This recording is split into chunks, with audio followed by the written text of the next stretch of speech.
Hello, and finally I got my computer up. Sorry for the 16-minute delay. I restarted my computer 21 minutes ago, and now finally I have all the software open and my computer open. Seems that I really need to buy a new computer. Doesn't happen in just a second, but today I just checked with Dea that during the last 3 or 4 sessions we have run under or over 20 buy-ins under EV in both Finnish and English nights.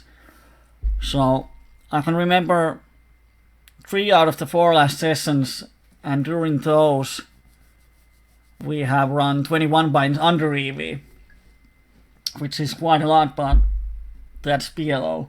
So if any of you is wondering why the hell are we playing PLO10 while we were supposed to play PLO50 2 weeks ago, that's the reason our shared crowd fund has gone pretty low, and today we have like $140. So we're starting with PLO10. If we are in a real run good, we might go to PLO25 in the end. But now I'm just going to filter my poker stars and get PLO10 tables, and there should be a lot of good tables here. I will go actually to here, because this shorty is probably a fish, and I don't mind the fish being on my left if I have no idea what the other players are. It's always, you want to have the most predictable players on your left and the most unpredictable ones on your right. And as usual, if there's some problems with the quality of the picture or sound, just let me know so we can at least try to do something. We have around 2-minute delay, so when you are commenting about the hands, please say what table you are referring to. 1, 2 on the top, and 3, 4 will be down here. Say the table and say what was my hand. Because then, why there's so many regulars? Because then, when I open the replay window, I can find the hand. If you just say, like, why did you fold on table 2? It has happened 3, 4, 5 minutes ago, and I have no idea what hand you are talking about. But don't hesitate to comment about the hands. I love to talk about the hands, and we can go through them. That's the main reason that why these coachings are here, is because you have the chance to interact with me and be interactive. Ask the questions that you couldn't if this was just a video. I know there's a lot of players watching these videos on YouTube because so many players have said it to me on the chat while I have been playing. So instead of just passively watching videos, join Poker Mania, come to the chat, be interactive. You can ask all the questions that you can't if you're just watching it. We have 4 tables open. I've opened a couple more here, so we will have plenty of action. Seems to be pretty good tables.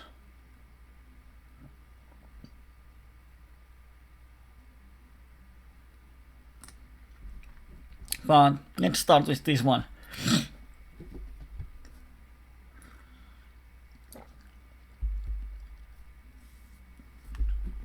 Yeah, probably time for a new computer. It just probably goes to the summer or fall. And this still works. Just need to have time to restart it. Here on table 1, our hand is not the greatest one, but we get really nice odds for calling. 1 BB into 6 BB pot. We have position on the pre-flop raiser, and we have a limper behind us. So definitely we can make profit by calling, but when the flop is 18-9, I'm just going to fold it. No reason to chase any backdoors or bottom 2 pairs.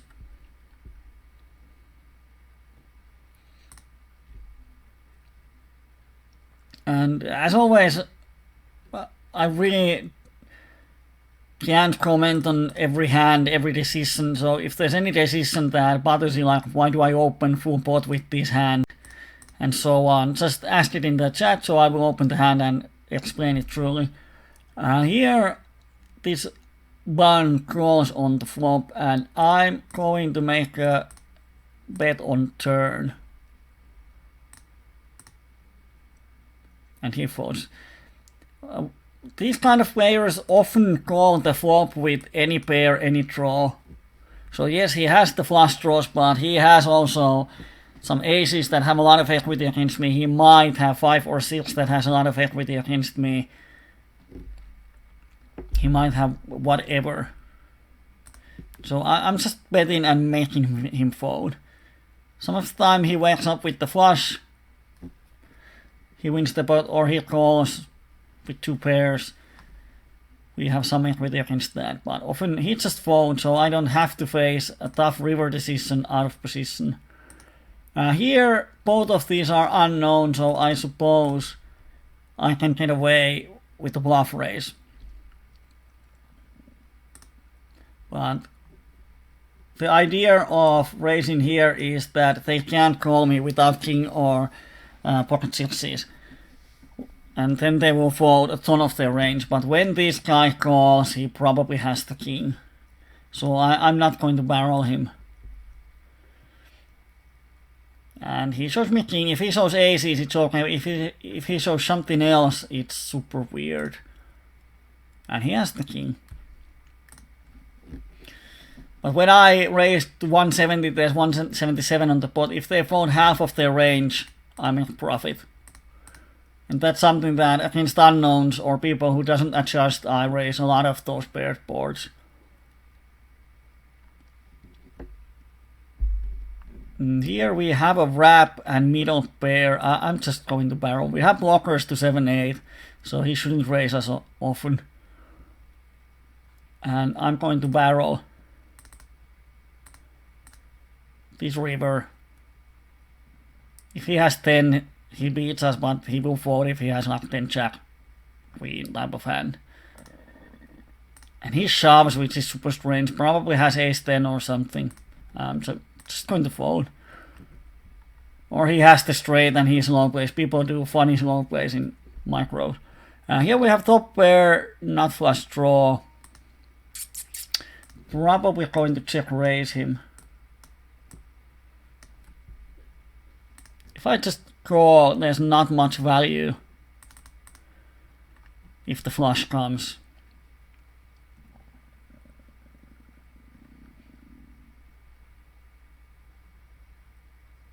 When he just calls now, I'm going to bet half a pot.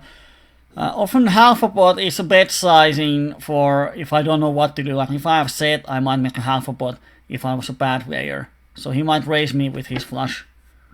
And he's happy to get it in.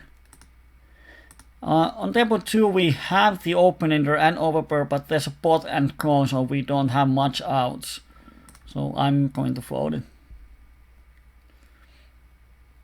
And not sure what he does. I hope he raises me.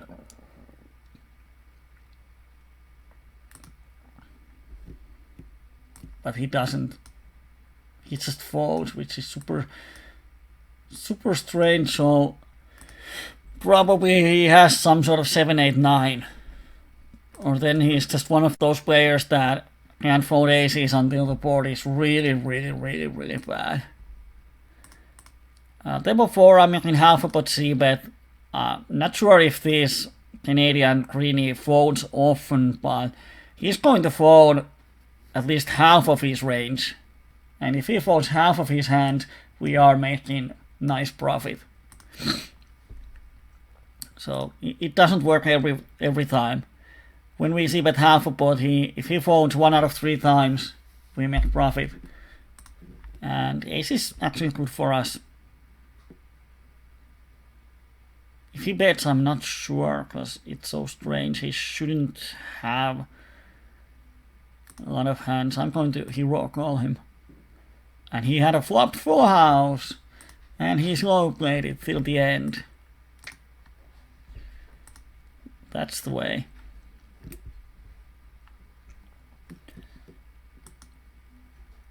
And Rofem says that in PLO you teach limp is aces. Yeah, it's if it's a limp re-raise, like limp 3-bet it's aces. Limp call is often pocket pairs. And then some people just limp every hand. Because they want to see the flop cheaply. I'm here on table 2. We got a 3-bet. But no one, I'm going to semi-bluff the turn because no one bet the flop, so they shouldn't have that strong of a hand. And now it's a matter of equity. We have queens at 9, 9 out, aces 4, 13 out, and 8,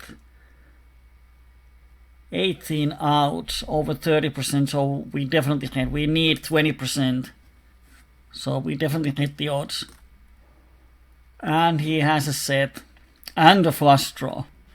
So we probably didn't have, well, 28 still.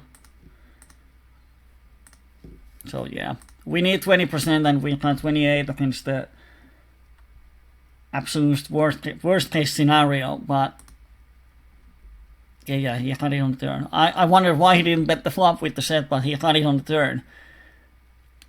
He 3-bet out the... Did he 3-bet us? Wow.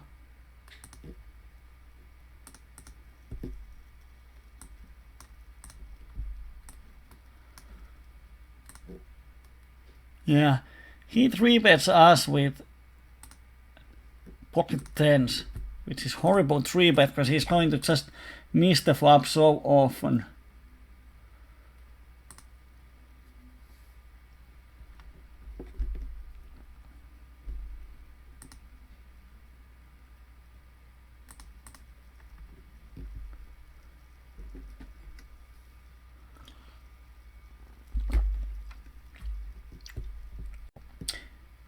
But hey, we won the first flip. This is going to be an awesome session. Here on table 1 we have the open-ender, but we don't have the flush draw. We have 2 people behind us. So I'm just going to fold my open-ender.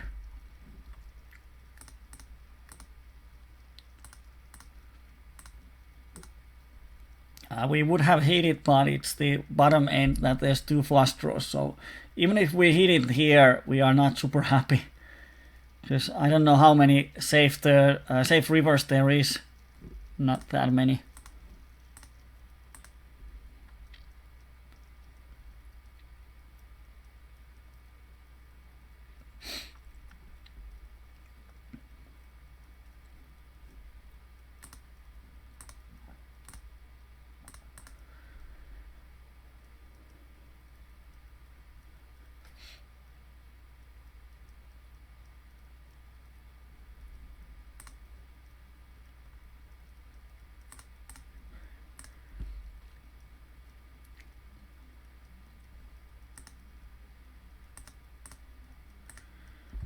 I'm trying to see if we have any interesting hands.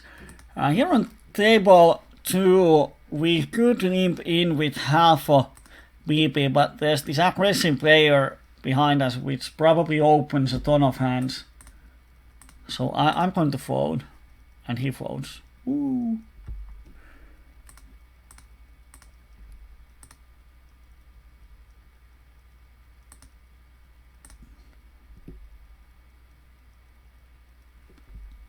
Killful fan is asking, is it a decent, folding recent aces on the flop to a donk bet or a raise a mistake? Definitely not a mistake. Even aces are a drawing hand in PLO. So if you like open a 3-bet aces pre-flop and the flop is bad, then just fold it. Here, a regular 3 bets and we flop 2 pairs and a cut shot, so definitely we get it in. And let's see what he has. He has overpair with the flush draw, so he's flipping with us and we split the pot, which is actually just this, because it was a flip on the flop. It's just that pocket queens. The problem here is that, well, he has king, which helps a little, but with pocket queens, you have the same problems as with pocket aces and pocket kings. Often you will flop only an overpair. And when you flop an overpair, when you have aces, there can be a higher pair. But when you have kings, you are afraid of ace or aces. And when you have queens, you are afraid of pocket kings and pocket aces. And of course, when I don't 4-bet, I don't have aces. So it's not the end of the world, but overall, I don't like 3-betting pocket queens. Especially if you don't have the king. If you have ace, king, queen, double suited, then maybe yes, because you are not that afraid of ace or king on the flop.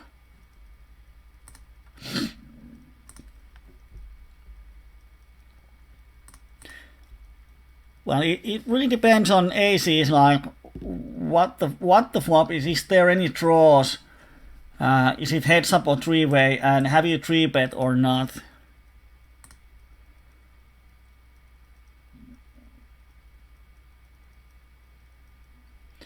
You're on table 3.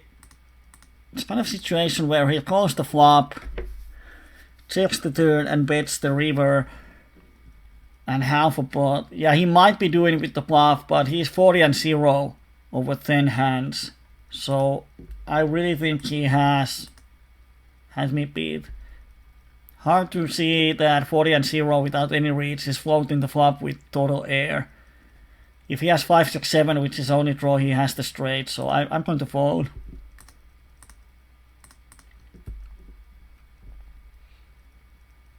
Table 1, I completed, it's only 2 hands if I 3-bet. What was it? 9, ace, 5, 6. Let me see. I don't like to 3-bet. It's a complete. If I open, it's not a 3-bet, it's an open. The problem in opening is that he will call. He's VPIP 78, and he limp calls. He's never limp folding.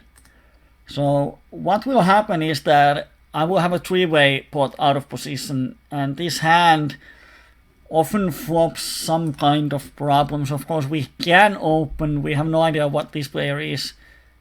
So when they are both, if they are passive calling stations, I don't mind opening. But here I decided I can get a free flop for half a BB, which is a great price.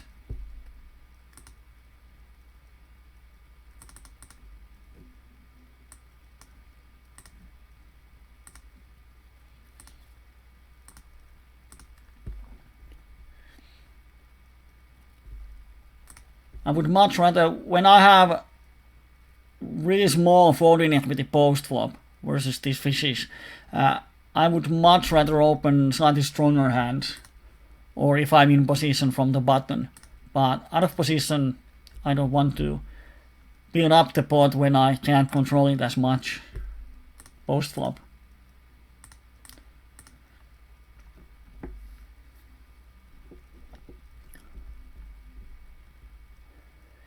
Jambalaya says that Wolf knows that my opening range from the button is wide. Well, yeah. This is a situation that has bothered me actually sometime. Some people think that if they are ahead of my button range, they can 3-bet the hand. If they are ahead of range. Almost any hand is ahead of my range, because my range from the button might be 100%. Like, even if he knows that I'm opening 80% from the button, the problem is that with 3-betting, he creates a big pot and he's out of position. He has to make the flop decision before me. And if he has pocket queens and the flop is 7-5 deuce or something really garbage, 7-7-4, he c-bets. If I raise, he's kinda have to get it in. with overpair, because pocket queens will not hit the flop hard enough often enough so he can happily stack off. So what happens that he puts half of his stack in, and then I can decide if I want to put 80% of my stack in. So it's really hard to make profit in the long run, no matter if he's ahead of my range. Like, flop is 7-5 deuce, he makes half a pot c-bet, I shove, he folds. Overpair. Might be that he was 60% favorite, and he just made a bad fold. So it's hard for him to realize that equity that he had pre-flop, because he has to operate blind on the flop if he doesn't hit the board. So I much rather 3-bet hands that have better visibility. And pocket queens have really bad visibility. Unless you flop the queen, it's hard to know where you stand.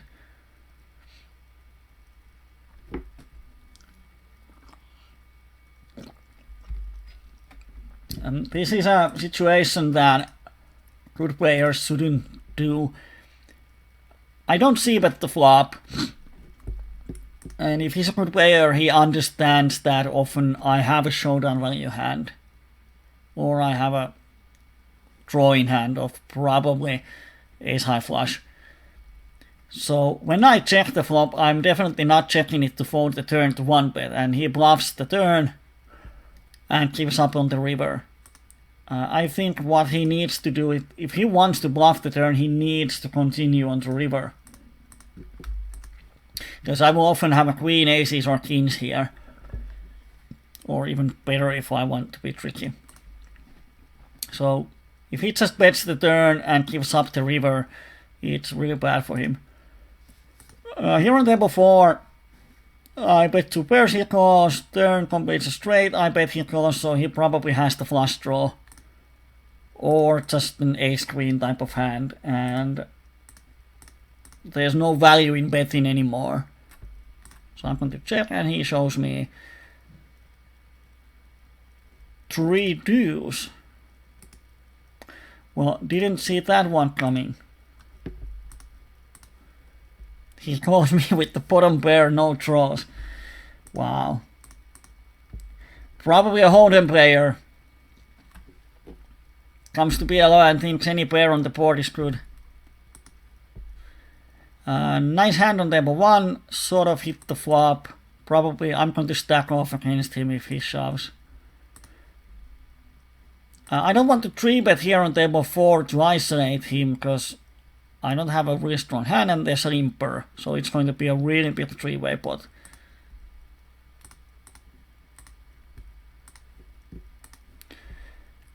Jimmy asked, why do I run it twice? Well, the rate is same. At least I suppose. If I'm wrong, just correct me. But I really think that the rate is same no matter how many times you run. It's the rate from each sideboard, but it's the same. And I'm going to check call the river. And he doesn't bet. So the reason why I run it twice is because it reduces the variance. And as the variance is that we can run over 20 buy-ins under EV in 2000 hands, the variance is sick. So anything that reduces is good for me. And it doesn't straight affect your win rate.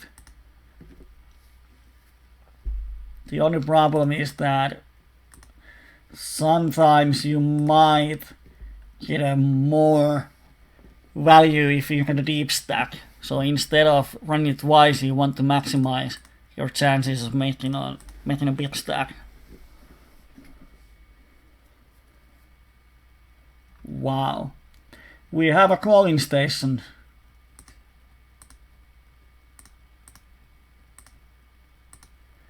He called my river bet with pair of 7s. And what we have here, we have shove all in 200 pp deep. Wow.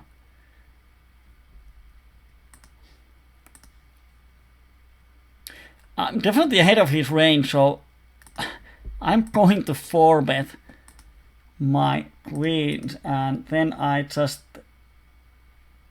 have to shove many flops against him and hope that ace or king doesn't come. And he had a set. Wow. That kind of sucks. And that is a really, really, really bad call from him. Wow, calls with pocket tens. 29 pre-flop. Oh, I should have called with 2 pairs here. I was so worried about this hand.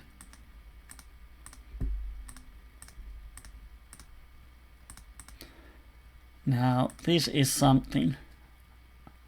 And we still had a nice equity on the sideboard, but couldn't help it.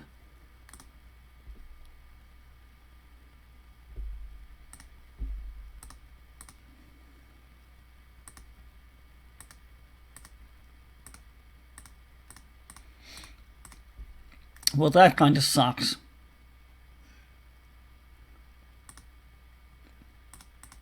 Well, man, he calls 4-bet with pocket tens.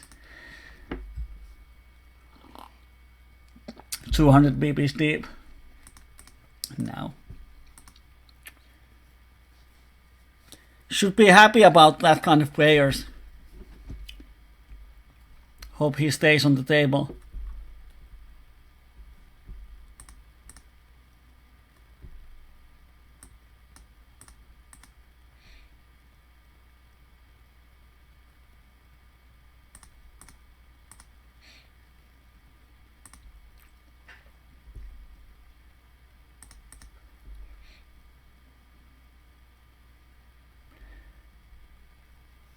In PLO, yeah, rep is higher because the average spot is higher.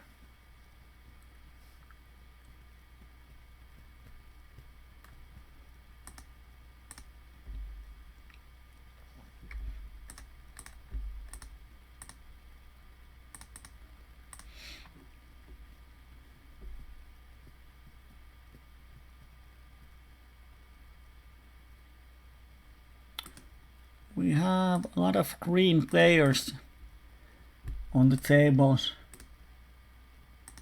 Just going to mark a few of them. And a lot of limping. There's these regulars that are limping from under the gun and so on. So now we just need to hit few flops and stack people off.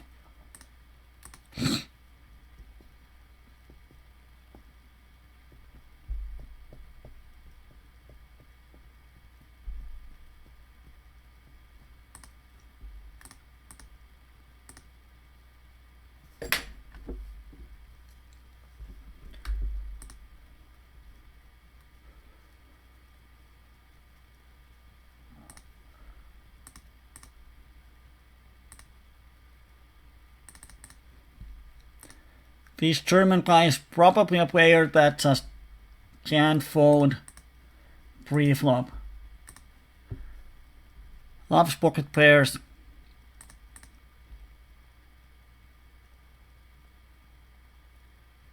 He doesn't think. His bad pocket tens is even an underdog, probably against any range. So the reason he called is because he has called with pocket tens and he doesn't care about odds. He just thinks that, well, it might hit, and it did. And that's the reason that he just won $50. 5 buy-ins in one pot while calling pre-flop with pocket tens. So it reinforces his mind that calling pocket tens there was a good play. So he will make it again.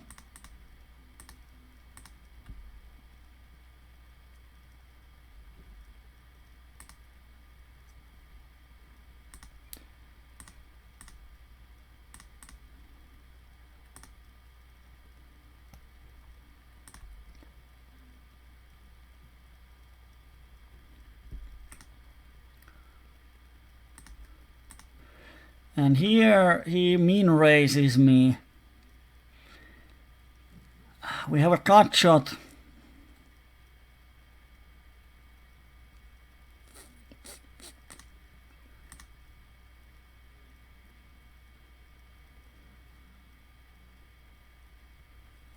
We almost get the odds.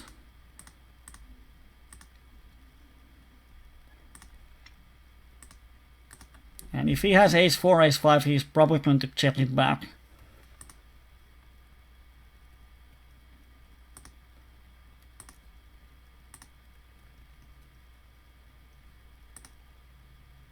And I'm just going to fold when he bets again.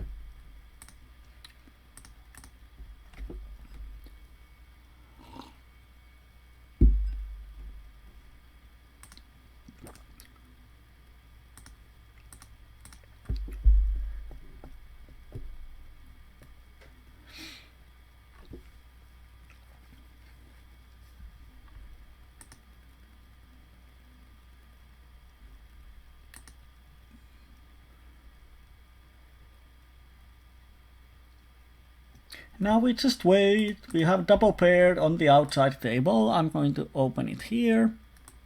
Boom.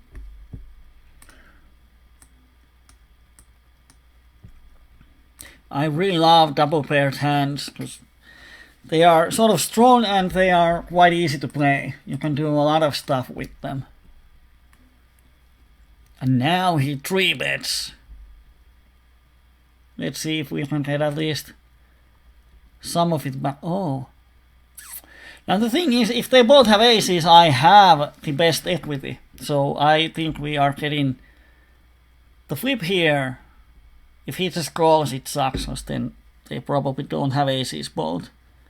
And he folds. What the crap is that?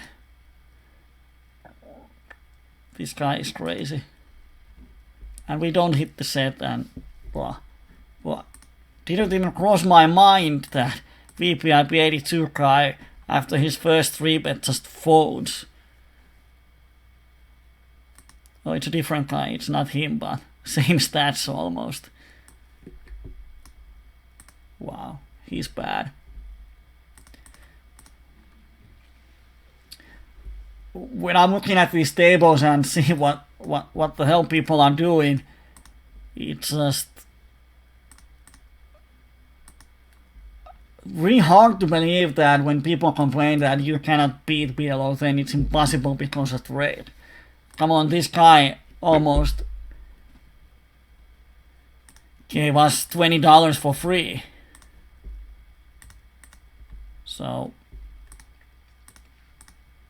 really hard to agree that you cannot beat the rate at PLO10 because there's so many bad players. Here on demo 3 I'm going to barrel the turn. If he has the full house, he's going to raise me. Now it gets interesting. I'm going to check call.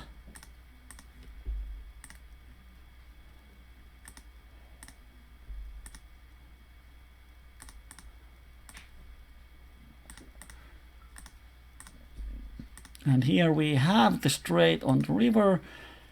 And if he has the quads, he has the quads. We have the second nut, so no way we can fold it, and he has the quads. But yeah, nothing we can do about that. Here we have the flush draw. Now the question is, do we have the odds versus this guy? To call 170, we need to win a pot of $8.50. After the call, it's going to be $6. Yeah, it's really close, and he might have the ace high. So when it's that close, I'm just going to fold.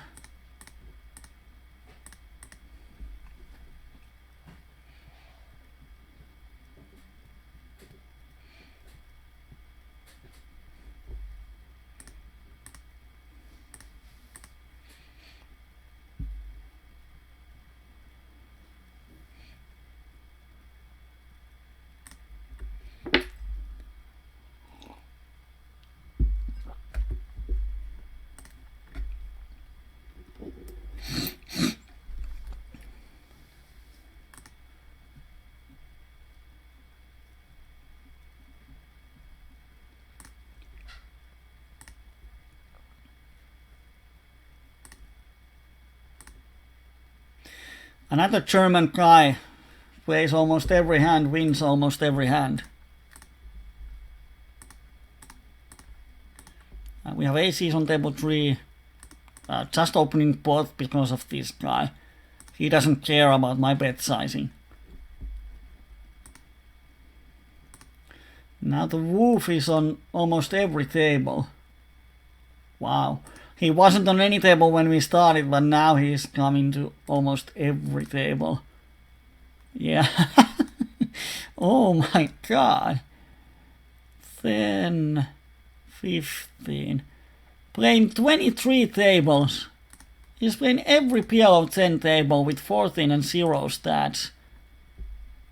Minus 23 BBs per 100 hand. Well, he cannot even beat the rake. And he's lost $17. Of course, it's small sample size, 500 hands. But playing 23 tables with nitty stats, it's really hard to make profit. So, I'm not sure how he thinks he can make profit. 23 tables, that's insane. Like, if you have the skills to play 23 tables, why grind PLO10? And if you're not making profit even with rake back, why do you play PLO10 with such many tables? Like, play 12 tables and you have double more resources to use on the situation. So with 23 tables, he's just making automatic decisions.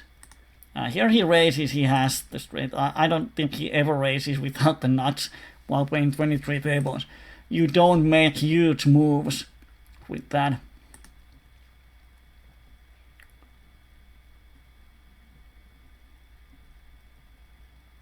I'm going to roll 2 BBs here. See if I hit the flop or not. We have 3 passive players and 23 table. Woof woof. So Wolf, if you are ever watching this, I really want to know the reason for 23 table in PLO10. And we have the top pair and open ender, Mr. Bon Donklets. We've got so many calls that we can probably just go with our open ender.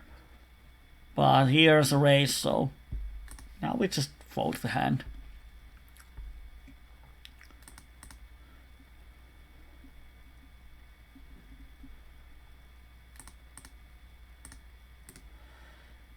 And more green players.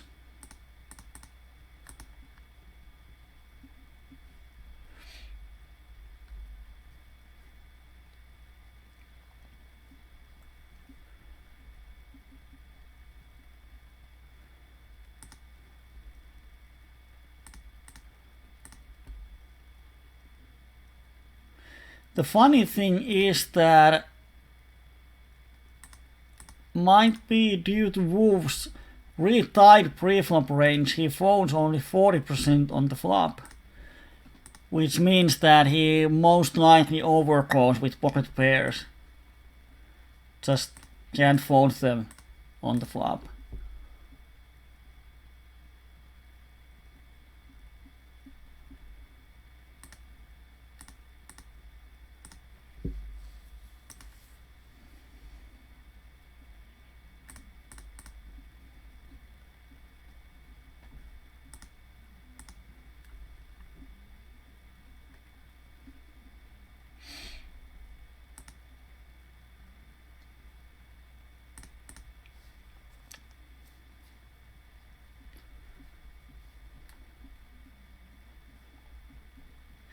Wow, this might be the reason that he doesn't make profit. Here I see bet the flop, if I remember right. The most important thing is the river. No, we check, and when we check now, I don't think he has the queen often. Just have to play a few hands. He doesn't have queen often, so I'm just basically value betting this. Hope he folds his heir, he calls. And river I make 2 pairs. Of course now I lose to the straight. But I have, if he has queen 10 or some other kind of 2 pairs, I beat it now. So I make a value bet on the river and hope he makes a catch. Here, wow, they are calling instead. So I'm going to make a really small bet on the river. See if I can get them to give me value. So I bet the river and we split, yeah. And he calls and he has jacks and 8, so he's calling with blockers when there's 2 overcards. So I have never seen this blocker call, but it is a blocker call. I don't know, he thinks I'm betting turn and river as a bluff. But this river call is really bad. Because there's 2 overcards in the board. Of course, when I bet, I polarize my range. But might be that he has seen me bluffing often, and when playing 23 tables, you have to rely on HUD. So he might see that I bet a lot of rivers.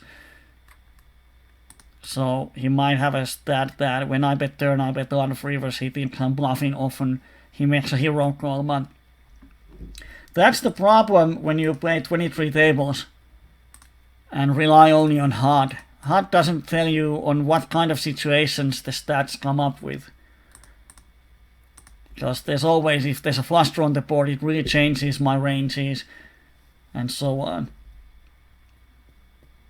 Let's see if we can get a huge flip on one of the outside tables. I'm going to show you if it happens.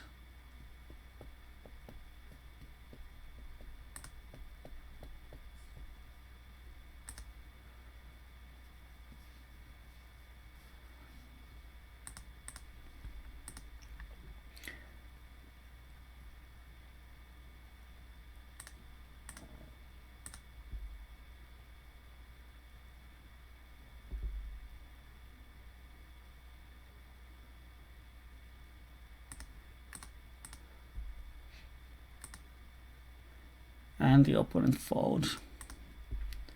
Well, didn't happen much. Here we have a wrap and a flush draw, so I'm going to pot the turn. We have a lot of outs. And he just folds, we win the pot.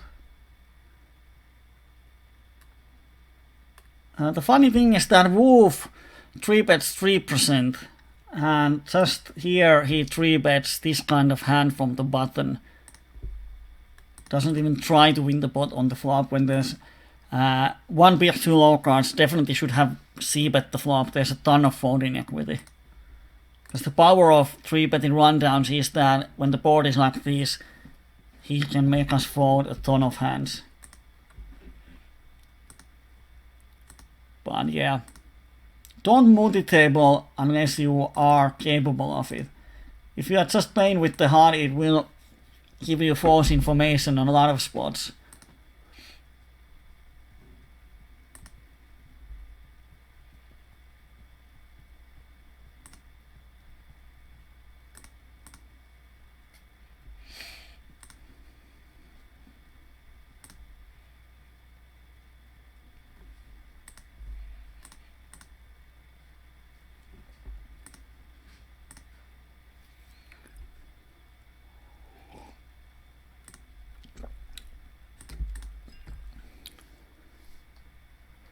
One taping with 7 and 1 stats. That must be interesting. I have seen a regular on PLO10 Zoom. He was playing 6 and 3 and 0. Oh, 6 and 4 and 0. VPIP 6. Preflop raise 4. Don't read it. And the sample size was like 300 or 400 hands. It was insane. He's basically playing aces and kings and folding everything else. How do I get the most profit here? Probably going to check raise. No, he didn't. So he has something. He has such a high river aggression. Pocket kings. I wonder why he doesn't try to bet me off my ace.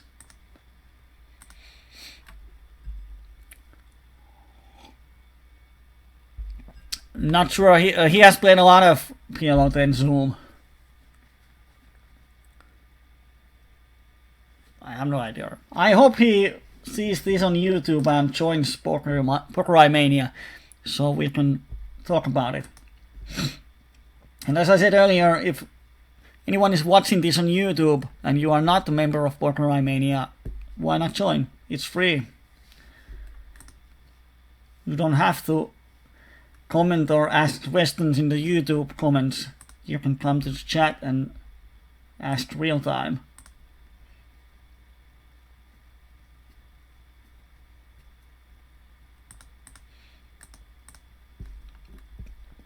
Now we just wait.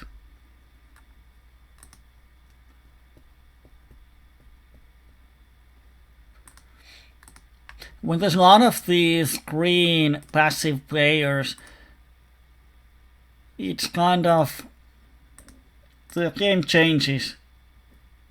Against regulars you have to think about bluffing ranges or frequencies and stuff.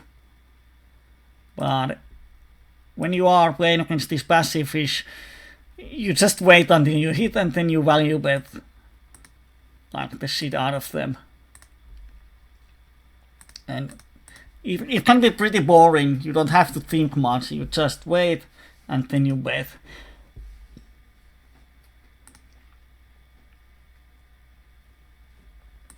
Kind of keep it really simple and print money.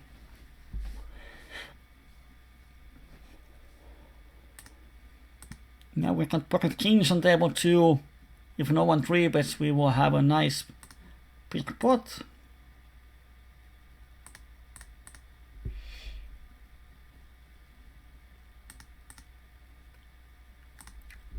Let's see if we hit anything. We sort of do. And now the next question is how to make the most profit out of the 10. That sucks.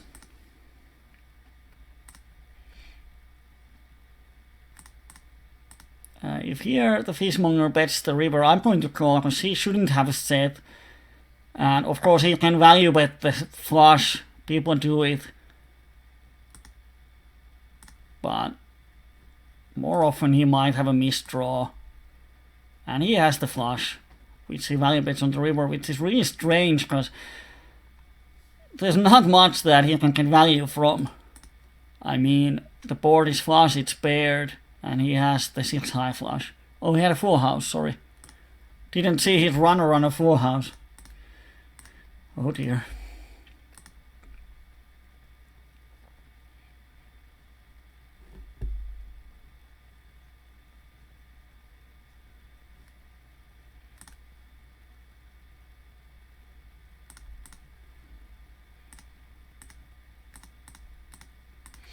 There were 1 wolf 3-bets us.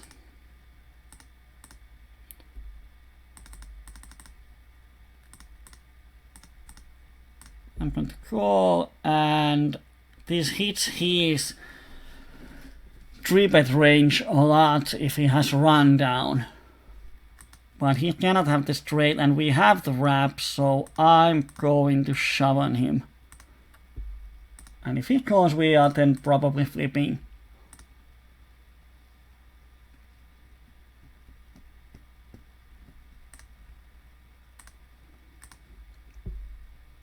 And he folds. Here I'm going to make a really small raise because He has donked 4 out of 4 times. And no idea, now he donked min raises. I'm not going to level myself, but wow. If he keeps doing that with air, then we can definitely exploit him a lot. But he has now donked 5 out of 5 times. So next time when we have a hand, we will do the same thing.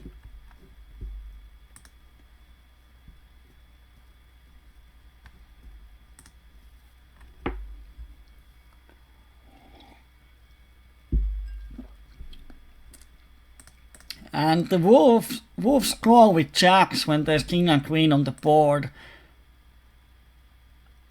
I'm super amazed if that call is even better in Hold'em, because in Hold'em my flop betting range it's a wider range. I can value bet any king, I can value bet maybe some queens.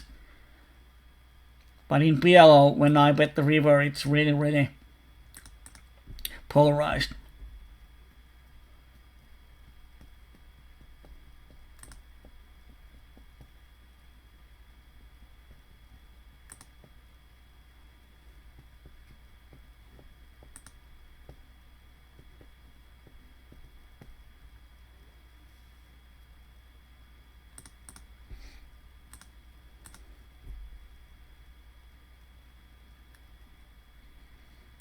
Here on the other, he has top 2, and the money goes in on the turn. He raises us on the flop, and on the turn he has $4 behind him, so we get it in, and we have a huge equity, but don't hit any of our outs. So lost 1 flip there.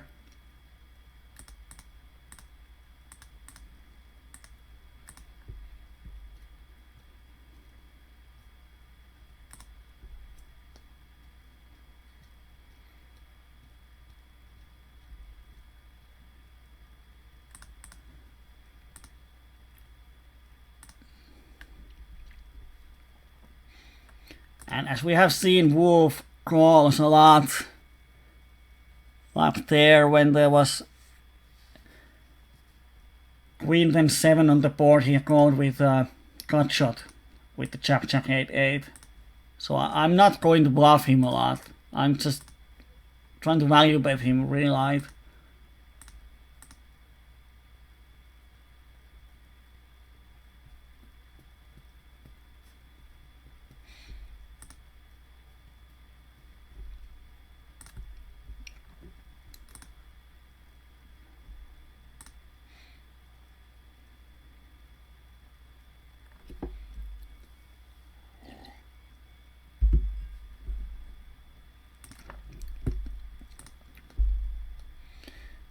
Let's see, table 4 is kind of bad. I'm going to change it. All the fishes have left.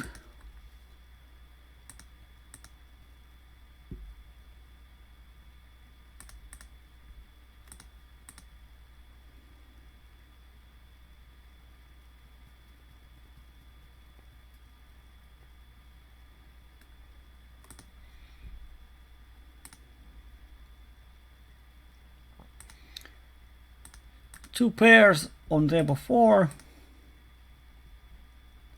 and we get the money in with aces against Shorty, and he has a rundown, and we win at least 1 pot, and we win the second pot. We actually hit the set on both flops, but when he has king queen jack 10, when the ace comes, it's so likely that he will have a draw on the turn. Here I just barrel. It's not barrel. I bet the flop. I have blockers to straight, so I don't think anyone raises me. Of course, if they have a weak ace, they will call, but there's a ton of folding equity.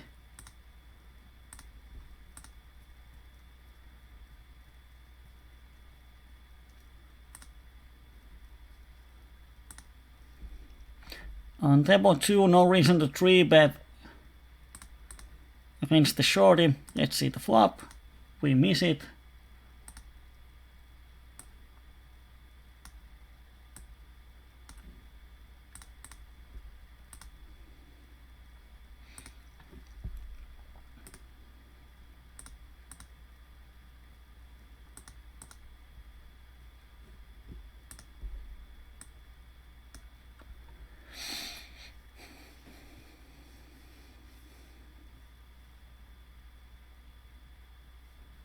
I don't know what.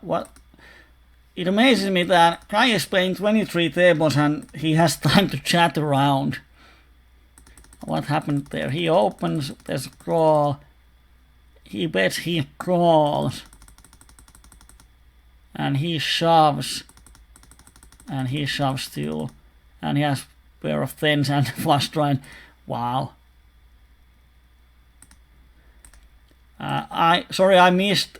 Wolf is saying that learn to fold. Well, he has. Oh dear. He has a wrap on the flop, he just calls. He should have shoved the flop. On the turn, he has the nut straight. But he says that this guy should fold. Well, come on, he has a set and a flush draw. He has 45% versus the straight.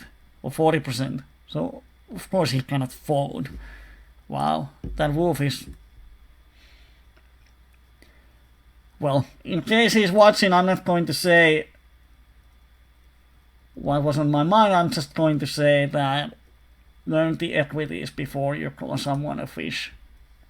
Or make profit before you start calling out on people.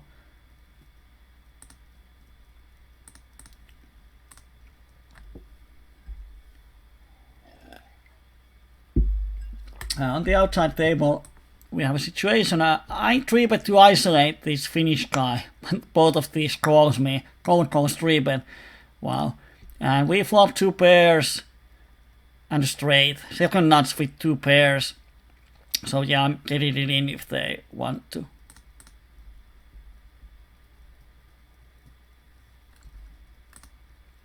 It's a 3-bet pot, so someone should might shove any 9x, 9, 8, 9, 6, 9, 7, any 2 pairs, 5, 4. A lot of hands that we can get value from. And wolf just calls. Wow. Now that looks like a not straight, but there's no way I'm folding against him.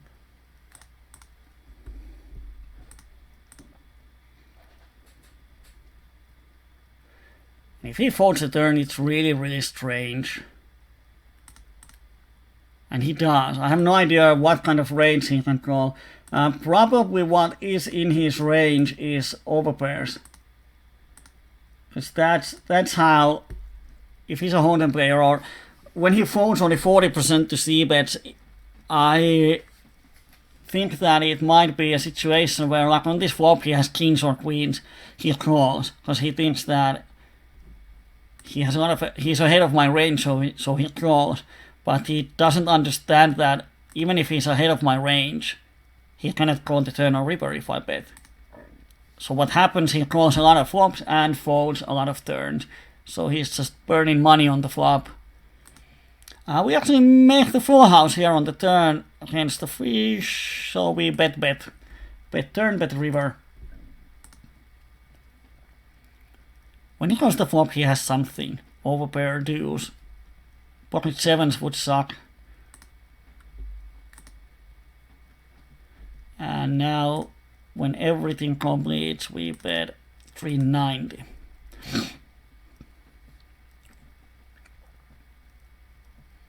And if he folds this river, I have no idea what he's thinking of. And he does.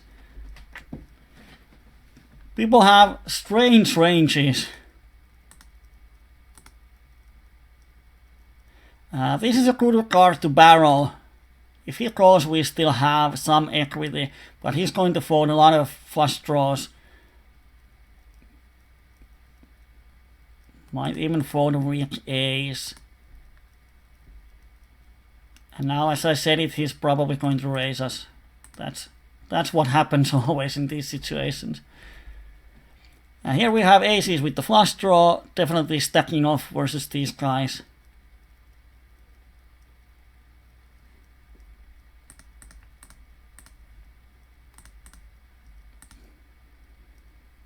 And he calls the turn.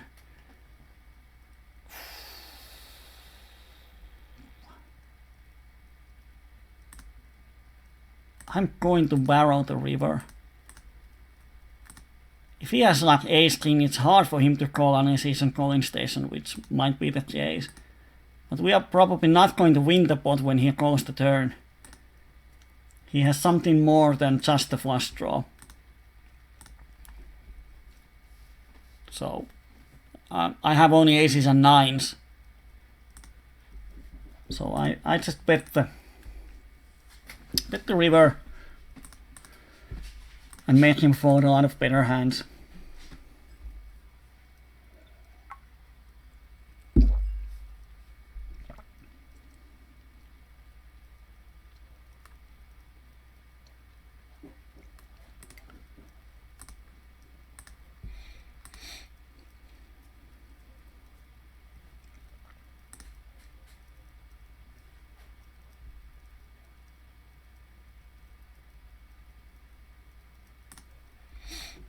That's one way of playing aces. Slow play pre-flop and overcall post-flop.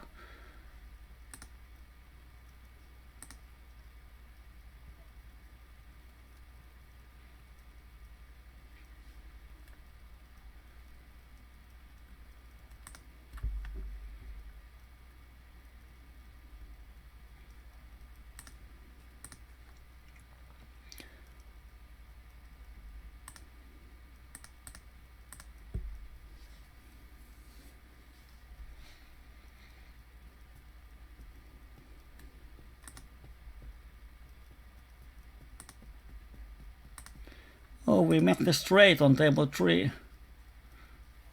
Too bad there's a... We actually win the pot. Wow. No one had anything.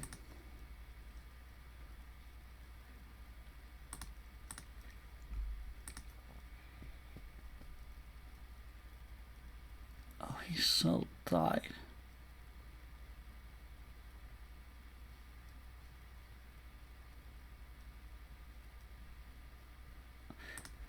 Thought about 3-betting, but if he has a really tight range, he has a lot of higher flush draws and stuff in his range, so not sure if I want to 3-bet against him and then stack off when I hit something.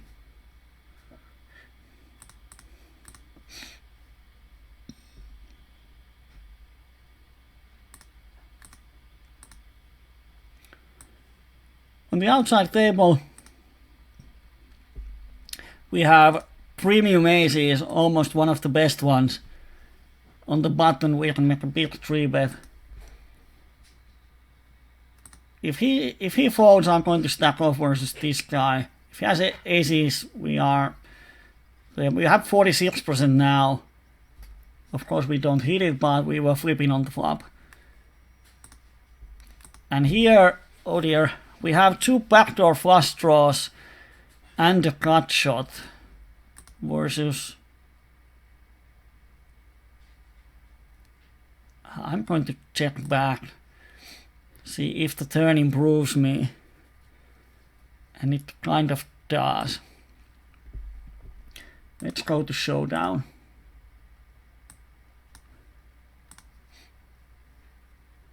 And we win it. Just I'm going to show you on the flop. He's 62-38, so definitely has found the raise button from the software. So I don't want to be check raised here. 2 backdoors, flush draws, and a cut shot. We are never in a decent shape if he shoves, so I'm going to check back and see if turn opens a flush draw for me and he checks. I'm probably going to bet. But now king makes the board even scarier, so have to check it. No one has said anything on the chat for the, I don't know, half an hour or so. I suppose our stream is running. So if you are awake, say yay! And if you're not awake, then don't say anything.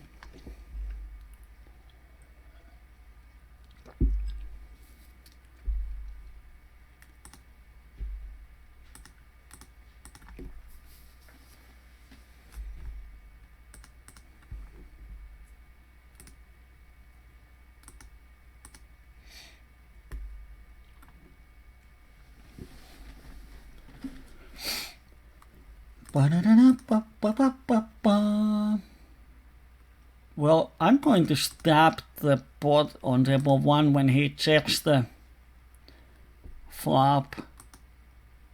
So he probably has an ace.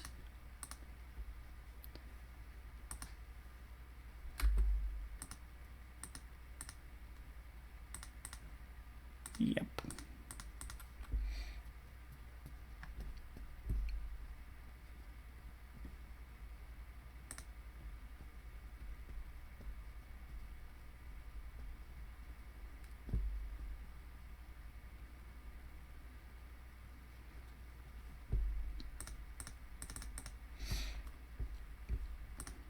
Another double suited premium aces.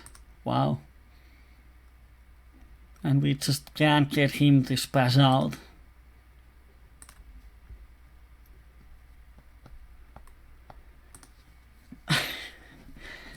Decent flop. Not sure about this guy.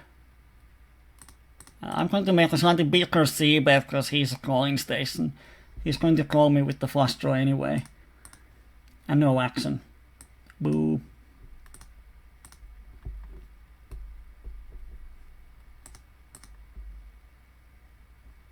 On the outside table, another 4-way pot. We have top pair and not flush draw.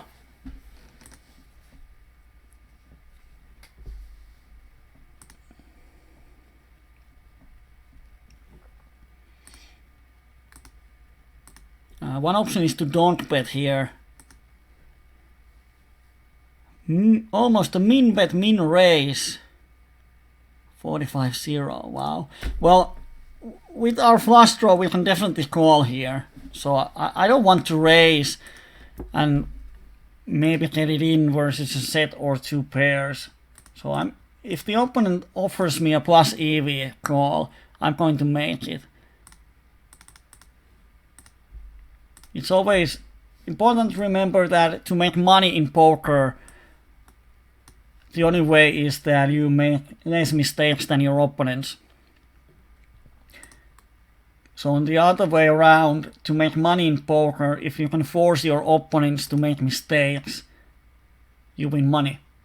And every time when you make a plus EV decision, you are not making a mistake.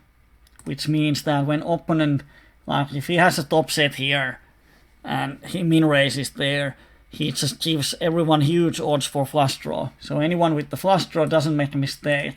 It means that he doesn't win money in the long run.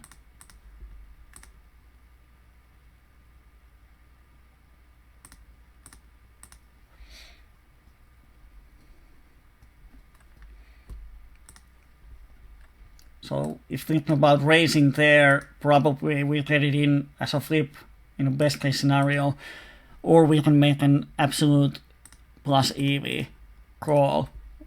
It's better to take the call. Here no one raises us on the flop. We have the second nuts. So I'm definitely betting the turn.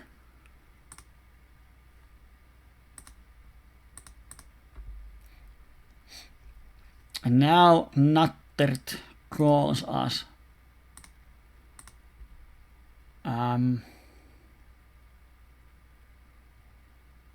Wow.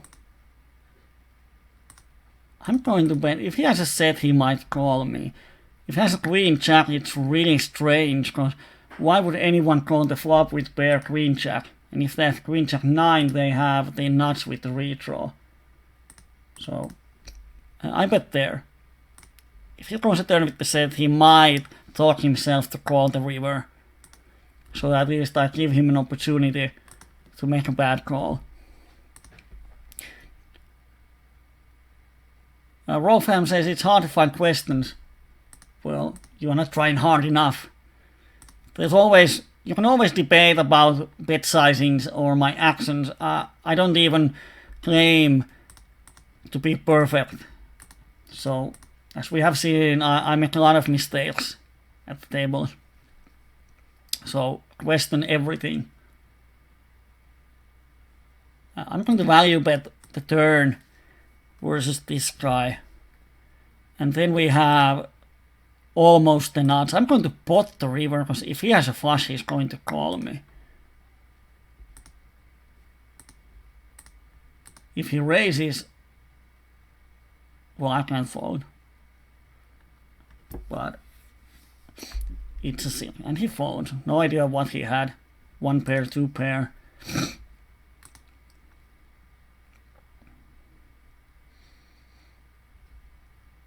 I'm not sure if he could call us if we bet slightly smaller, because he thought. And when he starts to think about calling, he's not thinking about ranges. When he's such a bad player, he's thinking about or building up the courage. Can I call? Can he have anything? I'm so tempted to call. Can I call? He's going to talk himself to either call or fold.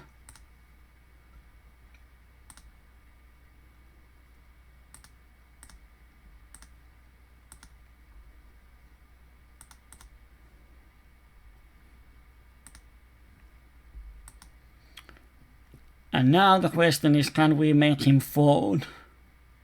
Queen or ace? 73. I'm going to try. He folded last time. Maybe he folds now. And he does.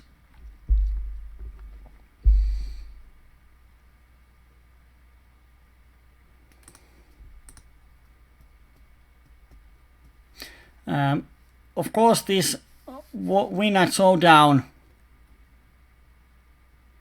is a small sample size, but out of 15 hands that has went to showdown, he has won 11, which means that he probably doesn't like to go to showdown with the weak hands. Here on table 4 we have the second nuts, but we block the queen high flush, so if we raise the flop, it's hard to get value.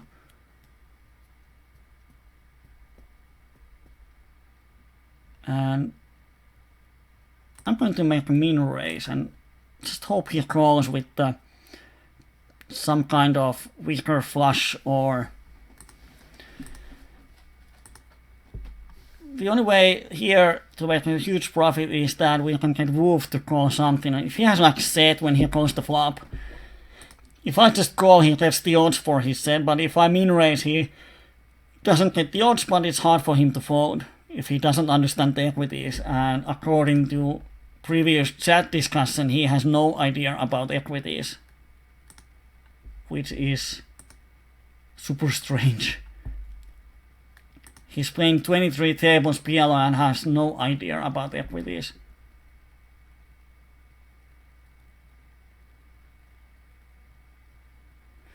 Yeah, it's not that problematic. I was saying that if he raises, yeah, he has king up, but if we... I was thinking, I probably didn't say it out loud, that if we were like 200 pips deep and he raises us on the river, of course we have to call, but it would be 6 spot. His river accuracy is 14. But yeah, when we have $4 behind and the pot is $20, he can easily shove king high flush there, so of course we're calling. Like, when you have the second nuts, don't make hero folds. Unless there's some really crazy action, but in a heads up board, river with the second nuts, like, if you fold everything but the nuts, it's really unbalanced because the opponent can just run you over.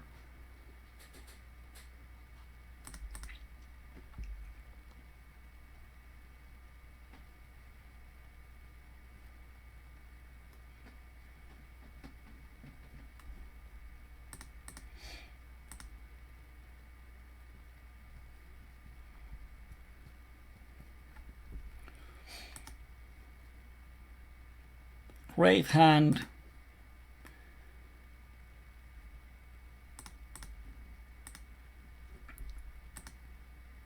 And let's see what happens.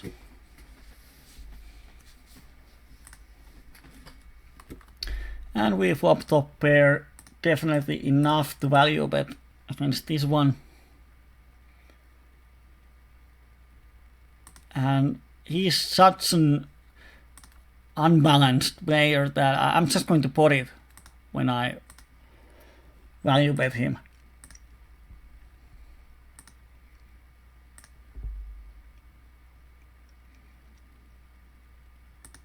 On table 1, if they both check, they shouldn't have flushed that often, so I'm betting my 2 pairs.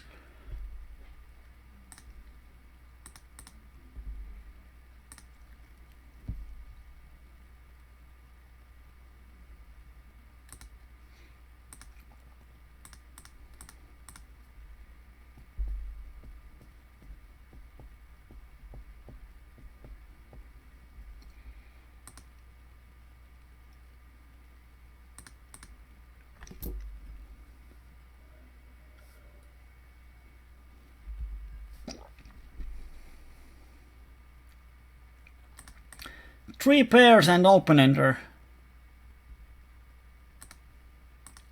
And turn kills our hand. We have 6 outs. And we make it.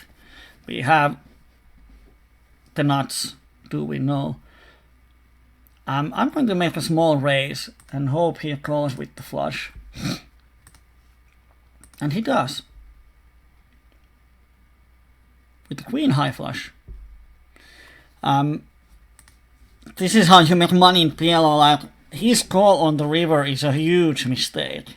It's something that I wouldn't ever do. I would never bet call the river. So he made a mistake. In the long run, we made huge profit. And these are the spots that affect our win rate the most. When we flop the nuts and the opponent has second nuts or huge draw and the money goes in, that's not something that makes us profit in the long run. Because the opponent doesn't make a mistake.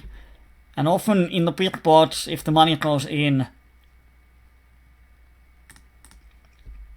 it's just the setup or cooler or something like that. And here we get it in against set, we are in a bad shape. Jack 3, 8, 8, and he doubles up. Well, it's a setup. So here, when he calls the river, how much he puts money in on the river? He puts...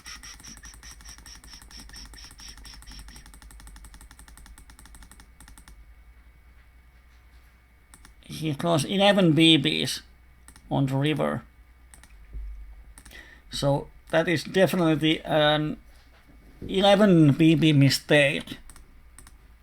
Well, when he bets small, I agree with that. He might try to value bet some smaller flushes or whatever, but when I raise, he's beat. And when he calls $1.1, he makes 11 BB mistakes, so this hand increases our win rate by 11 BB straight away, which is actually a huge edge in PLO.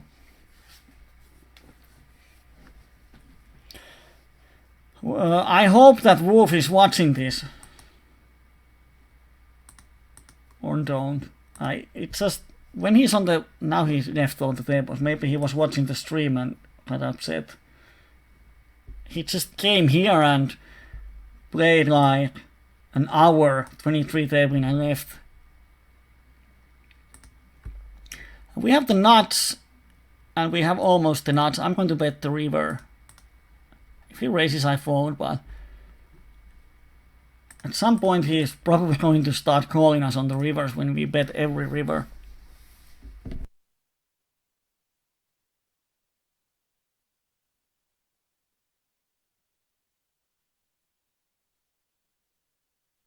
Or then he binks his 1 outer and wins the pot.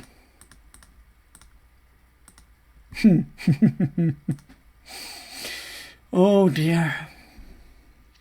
He's just crushing us today.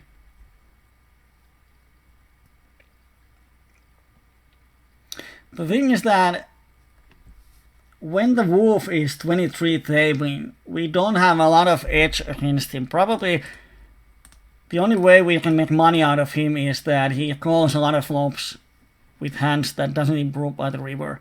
So often on the turn and river he's facing a situation where he has to bluff catch lightly, so we can exploit him by barreling turns and value betting rivers.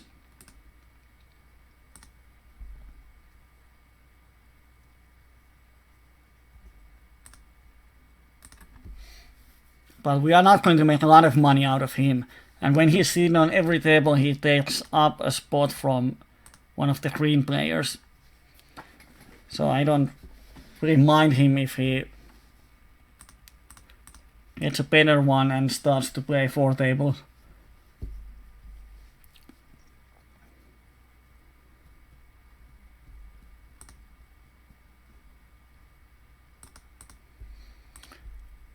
Top pair always value bet against the fish.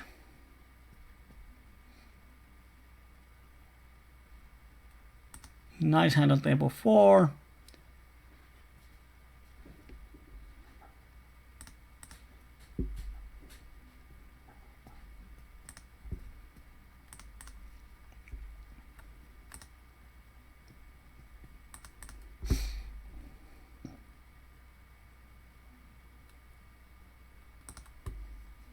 I think the callers we have, well, he's a shorty, but often we will hit top pair kind of stuff that we can get the money in with him, and when he is in the pot, he can make moves.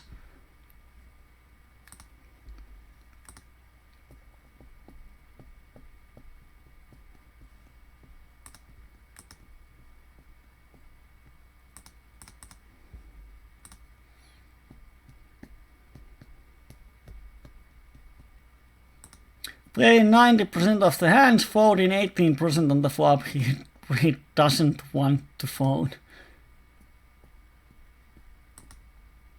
I'm going to bet this turn, actually for value. Because he has a lot of flush draws in his range and kind of stuff. If he folds any king, queen, jack type of hands, he will fold a ton of equity. And he shouldn't have an ace or 8. Probably has quads. Now I make the flush. Now the question is, do I value bet or do I not?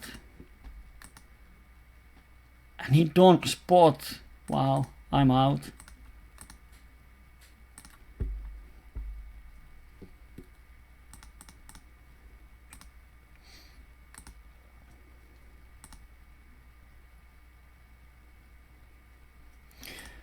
Top 3 pairs. That's something.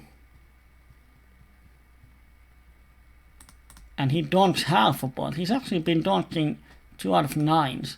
At different raise we block everything, and he's not going to shove any draw, as we have seen. So now we just value bet. And on the river sucks. Kills our hand. He has either flush draw, straight draw, ace king. If he bets the river, I'm just going to fold.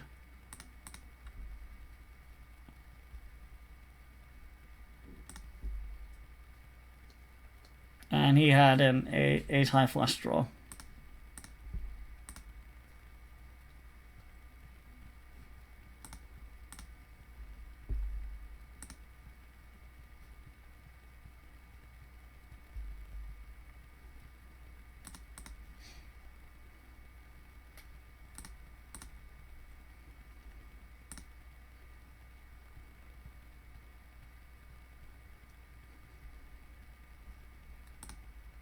A nice flop on table 1. Let's see if the shorty shoves again.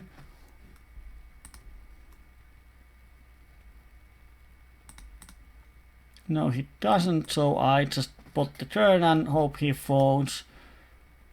And then we get it in, and he has... Oh dear. This is one of the things that always amazes me again, is that if he goes the flop with queens, he has to think that he has the best hand. So why not shove the flop? What is he waiting on the turn? Of course, now he hits 2 outer and has the nuts, but if he doesn't hit the queen, what is he waiting for? Why not shove the flop if he thinks he has the best hand? This is how people often play like aces when short stacked. They wait, and then turn is like flop of 6, which completes everything, and then they shove pair aces. So, strange. Of course, I'm happy. Here we have against calling station. Top pair now over pair. I'm going to bet the turn for value. And now river completes a straight. Of course, we're going to check, and he has. Wow. Can someone explain me his flop call? Yeah, he has 3 overcards, but it might be good in Hold'em, not in PLO. Well, thank you, sir.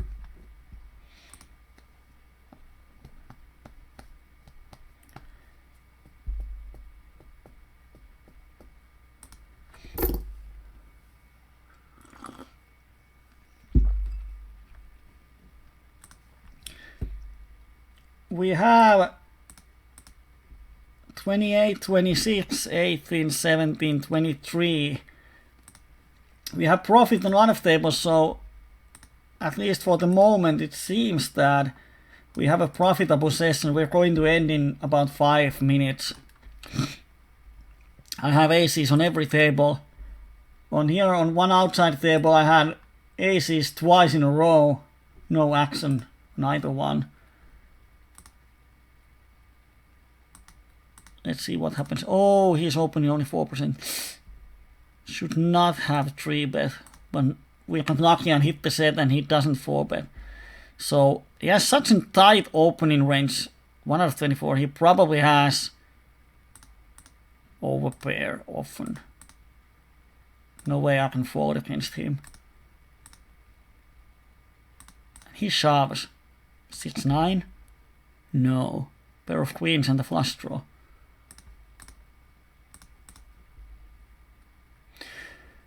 Well, that's one way of playing queens. That's exactly the problem. Well, he calls a 3-bet, so it's not the problem as it with 3-betting, but I think 3-betting queens is better than calling 3-bets, because when he calls a 3-bet with queens, he's just so lost. On this board, like, if I have aces, what does he do? You're just going to flop a ton of problems. On the outside table, we had aces once again. Flop the nuts, no action. Yes, thank you, Rolfum. I'm going to sleep too in just a few minutes. And for the Finnish viewers, remember that we don't have the Finnish PLO night this week. On table 4, I'm going to raise him.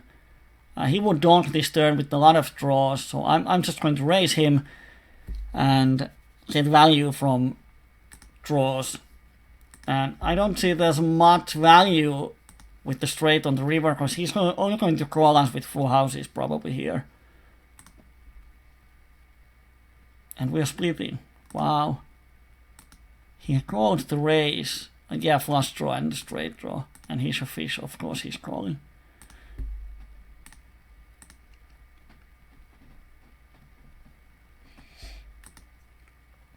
Yeah, so we don't have the Finnish PLO evening on Friday. I'm out of town for the Friday, so can't host the coaching. And I'm away Saturday and Sunday too, so there's not much days that where we can have the backup coaching, and tomorrow is bad too, so we are having a 1-week vacation. Just as we got the stuff going on and made a winning session, now we have to take a vacation, but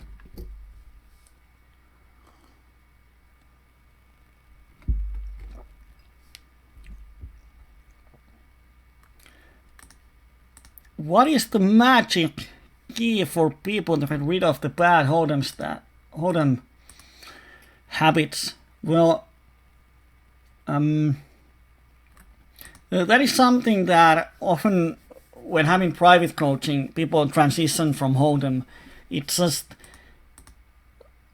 some people learn them straight away. Like if I tell them and explain why it's bad to do something, they understand it. Some people don't necessarily understand it. They have to experience it themselves. They have to hit the wall often enough with their bad habits so they can understand why it doesn't work. Because there are some hold'em concepts that are good in PLO, and there are some that aren't good. Like in hold'em, you defend your blinds a lot with 3-betting, maybe polarized range. In PLO, if you start to 3-bet wildly on the blinds, you are just going to lose a lot of money, because the position is a lot more important than in hold'em. And then the relative hand strength is totally different in hold'em than it's in PLO. Like 2 pairs is nuts in hold'em almost on any board, and in PLO it's often bluff catcher. But to get rid of the habits is you have to see the habits, you have to know the habits so you can work on them. If you don't know the habits, then there's no way you can work on those. And to find those, you can read books, watch videos, hire a coach, come to these free coachings. You can get public private coaching. There are some videos in internet about transitioning from hold'em. There are some books, I actually haven't read those, if they discuss about hold'em concepts. And one other bad habit is overvaluing pocket pairs and undervaluing draws, because that's the way it goes in hold'em.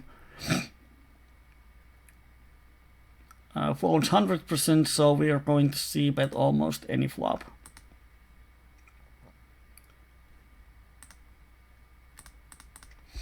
On table 1. And he calls, which kind of sucks. Hope he has 2 pairs. He doesn't, so if he bets, we just give up, and when he checks, no value in betting anymore. And he has the nuts. That's the Greek way of playing the nuts. Check call the flop, check turn and river, and minimize your value. Oh, he didn't have the nuts on the flop. Open ender. Makes it on the river and misses all the value because of checking. Sorry, my bad. If you try to play PLO in the same way as hold'em, if you think it's a hold'em with 4 whole cards, you are going to lose a lot of money.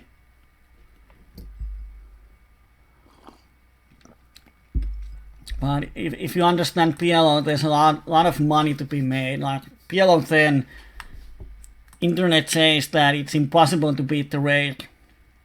And I don't know if we are just lucky or not, but we have over 5 buy-ins there. 5.6.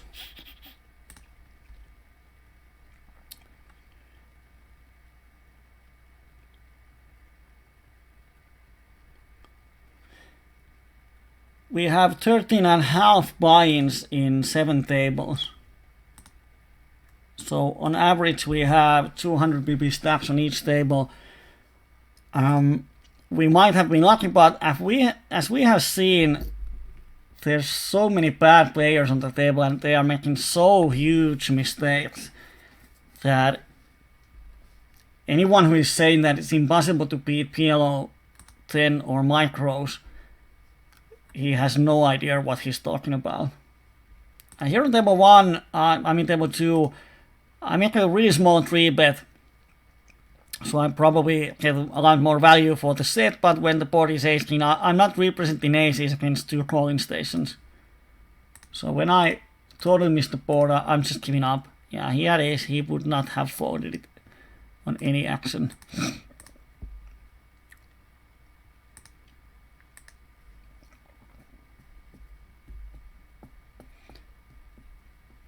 And one good way to get rid of the habits is that challenge yourself, challenge your own thinking process. Of course, you need to have a good self-esteem as a poker player and probably as a person. But if you are willing to say that, okay, I might not be the best player in the world, I have a lot to learn, then you are on the right way. You can go to any poker forums, of course, I recommend Poker Mania because we don't fuck with people. Like on some other poker forums, everyone is just messing around. So we actually help people.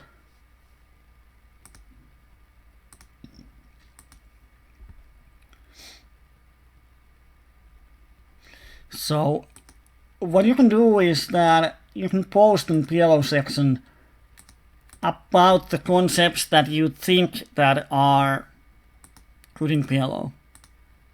Like, give a hand and think on this situation, what range should I value bet? What is the worst hand I should value bet here? And see if your own thinking process is right. And every time when you post a hand to forums, explain your thinking process. Like if you just post a hand and what do you do and someone answers an easy shove and you're happy with it, it doesn't improve you as a player. But when you say that what was your decision and why, then someone can comment that do you see the things in right way or do you think about the right stuff there and so on. There was one KK hand, bet river as a bluff. What happened there?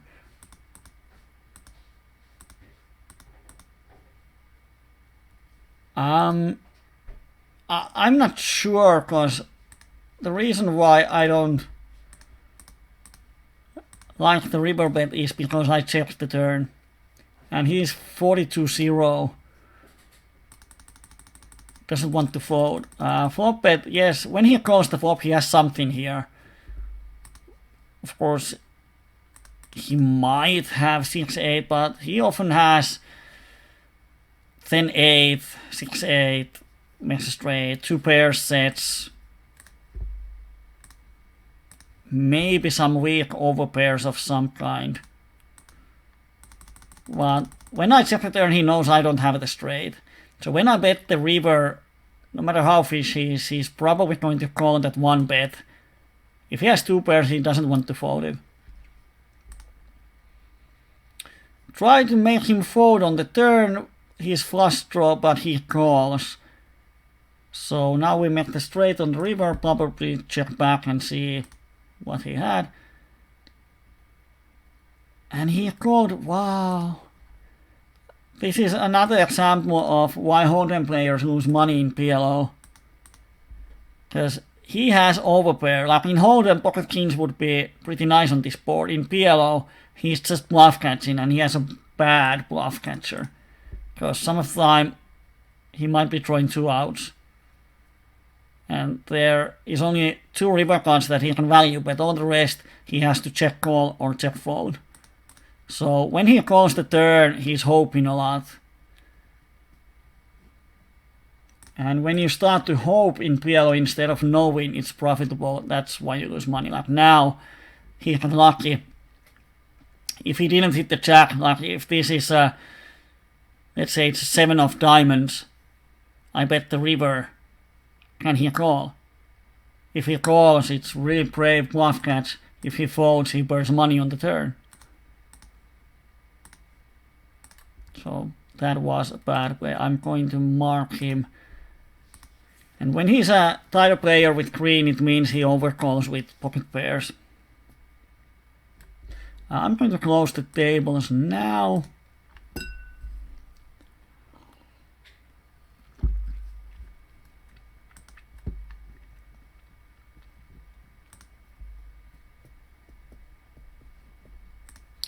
So against these players that overcall pocket pairs, we can make a lot of value bets with 2 pairs.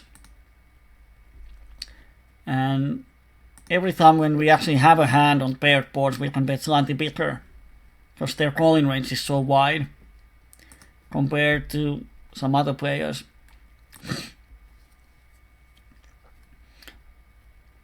It's often important when you get information about your opponent. Like you have a note or you make a read based on HUD, you can write it down to make sure you see it. But every time you make a read or note, the next thing to consider is how can I exploit him? how can I make money out of this node? So instead of just making nodes, always think that how do I need to adjust to exploit his bad habits.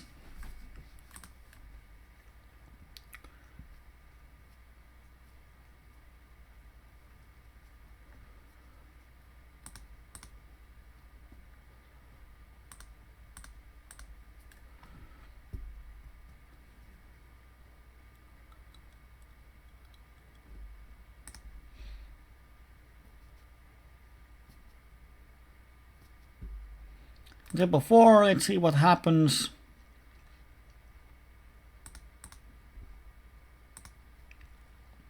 Wow, he's thinking for a long time. Either he's having a bad connection or he fold. Here, 3 bets.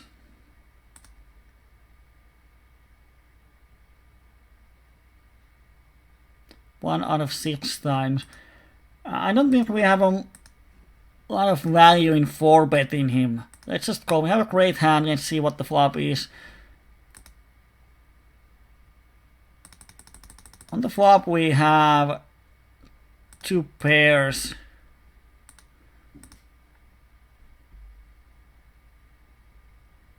I don't think he has 9-10 when he thinks that long instead of just c-betting. So if he raises, I'm probably getting it in. Well, now I'm getting it in. Thank you for the third card. We have the second nuts, but we have 2 pairs and a flush draw.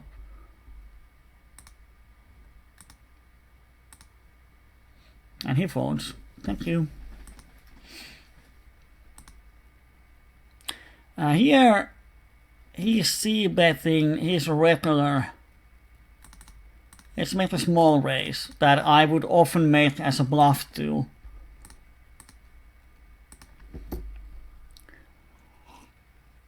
We have history, so he might raise me.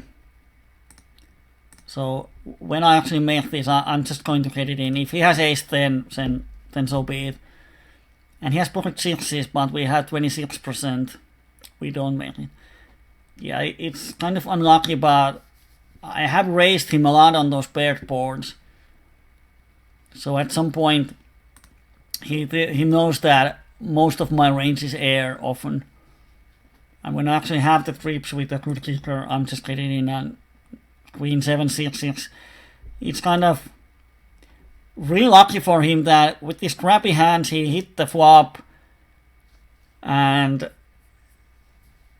I hit it too. So it's lucky that he hits it, and it's lucky that I actually have the trips that he can stack me off.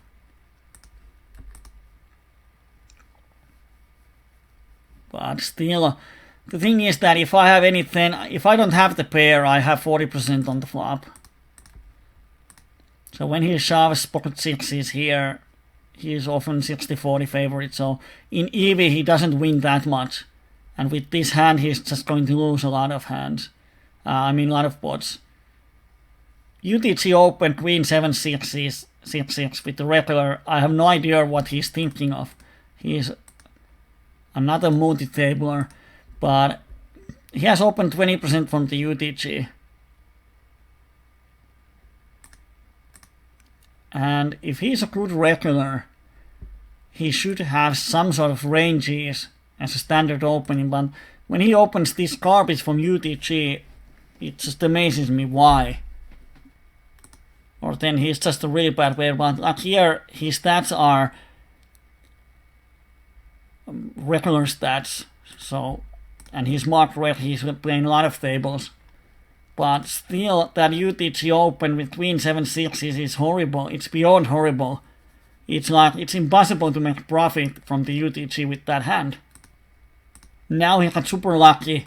On average, if he shoves 60% equity, when he stacks off, he wins $2 on average. And when he doesn't hit the board, he's just going to lose a lot more money, so wow.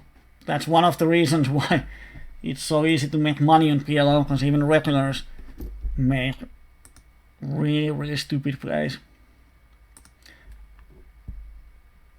But even with that stack of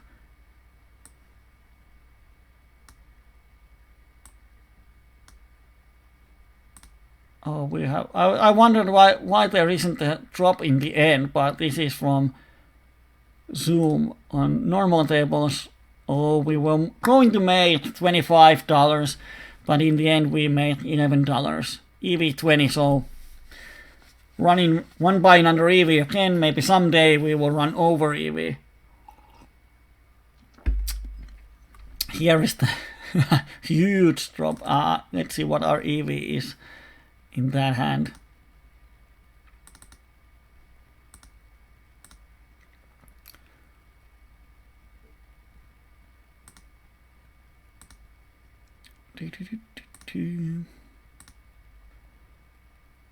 Wow, -7. Probably it doesn't calculate it right.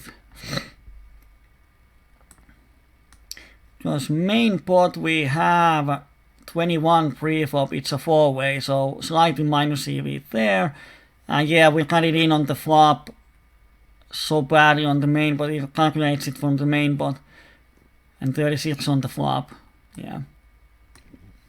So this time we made EV losses in that hand, but if we calculate it against his range and how often he was stacked off with the better hand, it's hugely plus EV when he closed with pocket tens. King 10, his 4-bet sizing seems like a value. Now I lost it totally.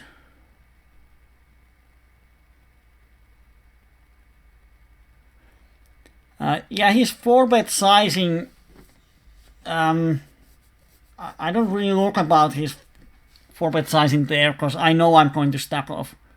I have trips with second nut kicker, so he might have 10, 7, 9, 6. So there's no way I'm folding. If he has pocket sixes, which he shouldn't, then we have 36% equity. If he has ace 10, so be it, but he has worse tens and he can definitely raise me with kings or aces there. And once he raises, he can't fold, so it doesn't really matter how much he raises.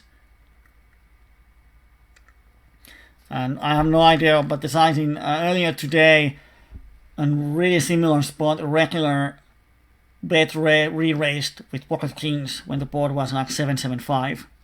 And I had 7-5, he was drawing 2-outer. But regulars, when they realize that I'm raising as a bluff often, they don't want to call, they re-raise me with high pocket pairs. And he has worse trips in his range, so as I'm stacking off, I don't really care how much he's betting.